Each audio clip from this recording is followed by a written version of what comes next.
नमस्कार, मैं रीमा प्रसाद। इस वक्त की सबसे बड़ी खबर आपको बताएंगे। कर्पूरी ठाकुर को मरणोपरांत भारत रत्न देने के फैसले का मायावती ने स्वागत किया है। साथ ही मायावती ने काशीराम को भी भारत रत्न देने की मांग की है।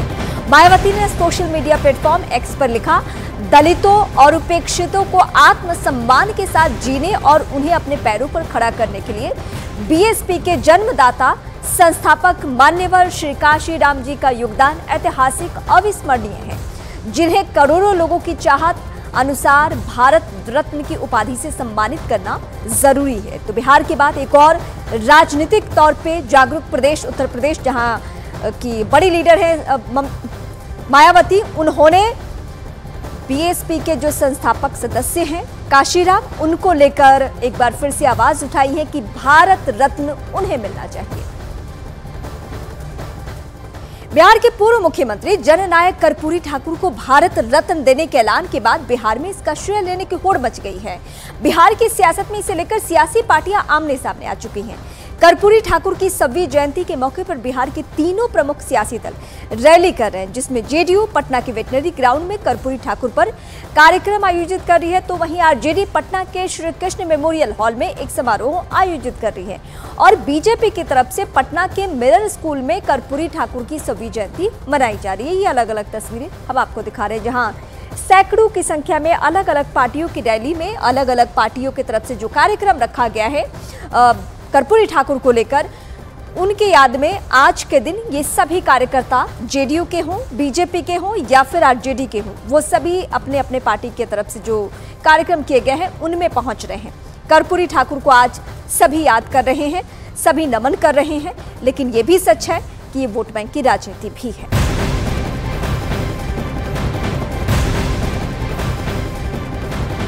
कर्पूरी ठाकुर को भारत रत्न की घोषणा के बाद बिहार के सीएम नीतीश कुमार ने खुशी जाहिर की।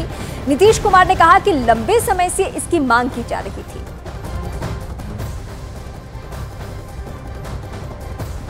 तो नीतीश कुमार ने इस बात को दोहराया, और ये सच भी है कि नीतीश कुमार हो या तेजस्वी यादव हो, ये सब अलग अलग मंच से अलग अलग वक्त में भारत रत्न की मांग करते रहे हैं, और अब ये दिन आ भी चुका है।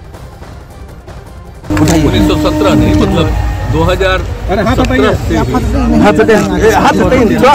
थोड़ा सा लोगों ने ज्यादा सर, आप थोड़ा हटाओ, आ ही नहीं रहा था। बस सर, हम आपसे आगे नहीं बढ़ेंगे, खाली आप हाथ मत मारिएगा जी। मैंने 23 तक लगातार बोलते रहे कि इसको किया जाए किया जाए किया जाए, तो अंत में कल स्थान में जी सर उन लोगों ने तय कर दिया। तो मैं धन्यवाद देता हूँ, और बड़ी खुशी की बात है। और इनकी जो भूमिका है, जितना ज़्यादा इन्होंने काम किया, और खास करके जो गरीब गुरबा तबका है, आपका ठीक है, पिछड़ा अति पिछड़ा अन्य जो भी गरीब गुरबा तबके के और अन्य लोगों को, और इन्होंने समाज के हर तबके के उत्थान के लिए काम किया। कर्पूरी ठाकुर को भारत रत्न के ऐलान की जेपी नड्डा ने तारीफ की। उन्होंने कहा कि इस फैसले की जितनी तारीफ की जाए वो बेहद कम। एक अत्यंत गरीब परिवार से निकलकर बिहार के मुख्यमंत्री पद को सुशोभित करने वाले, सामाजिक न्याय की लड़ाई लड़ने वाले जननायक कर्पूरी ठाकुर जी को आदरणीय प्रधानमंत्री श्री नरेंद्र मोदी जी द्वारा भारत रत्न से सम्मानित करने का निर्णय, यह निर्णय की जितनी भी सराहना की जाए वह कम है। जननायक कर्पूरी ठाकुर जी को भारत रत्न से सम्मानित करने का मतलब भारत के प्रधानमंत्री जी ने देश के हर गरीब और वंचित को सम्मानित किया है, ये हमें ध्यान में रखना चाहिए। बिहार के पूर्व मुख्यमंत्री कर्पूरी ठाकुर को भारत रत्न मिलने पर बिहार के डिप्टी सीएम तेजस्वी यादव ने कहा कि बिहार में हुई जातिगत जनगणना का ये असर है कि केंद्र की सरकार कर्पूरी ठाकुर जी को भारत रत्न दे रही है। शोषित वंचित समाज के जो सबसे बड़े पैरोकार जो रहे, बिहार के पूर्व मुख्यमंत्री, बड़े समाजवादी नेता स्वर्गीय कर्पूरी ठाकुर जी को भारत रत्न जो है मिला है, तो इससे बहुत ही खुशी की बात है। लेकिन इसका असर कहीं ना कहीं पॉलिटिकली ये भी देखा जाएगा कि जो हम लोगों ने जाति आधारित गणना जो कराया और जो संख्या बाद में जो निकल के आई, उसके बाद ही जो भारत सरकार को जो है इस पे निर्णय लेना पड़ा। खैर जो भी बात हो, लेकिन भारत रत्न मिला है तो इसका हम लोग जो है खुशी मनाते हैं। बिहार में इस वक्त कर्पूरी ठाकुर को भारत रत्न मिलने पर क्रेडिट लेने की होड़ लगी हुई है। लालू प्रसाद यादव और उनके बेटे तेजस्वी यादव इसका क्रेडिट लेने की कोशिश कर रहे हैं, जिस पर केंद्रीय मंत्री गिरिराज सिंह ने बड़ा हमला किया। गिरिराज सिंह ने कहा कि पिता और पुत्र दोनों ने कांग्रेस के शासन में क्यों कर्पूरी ठाकुर को भारत रत्न नहीं दिलवाया।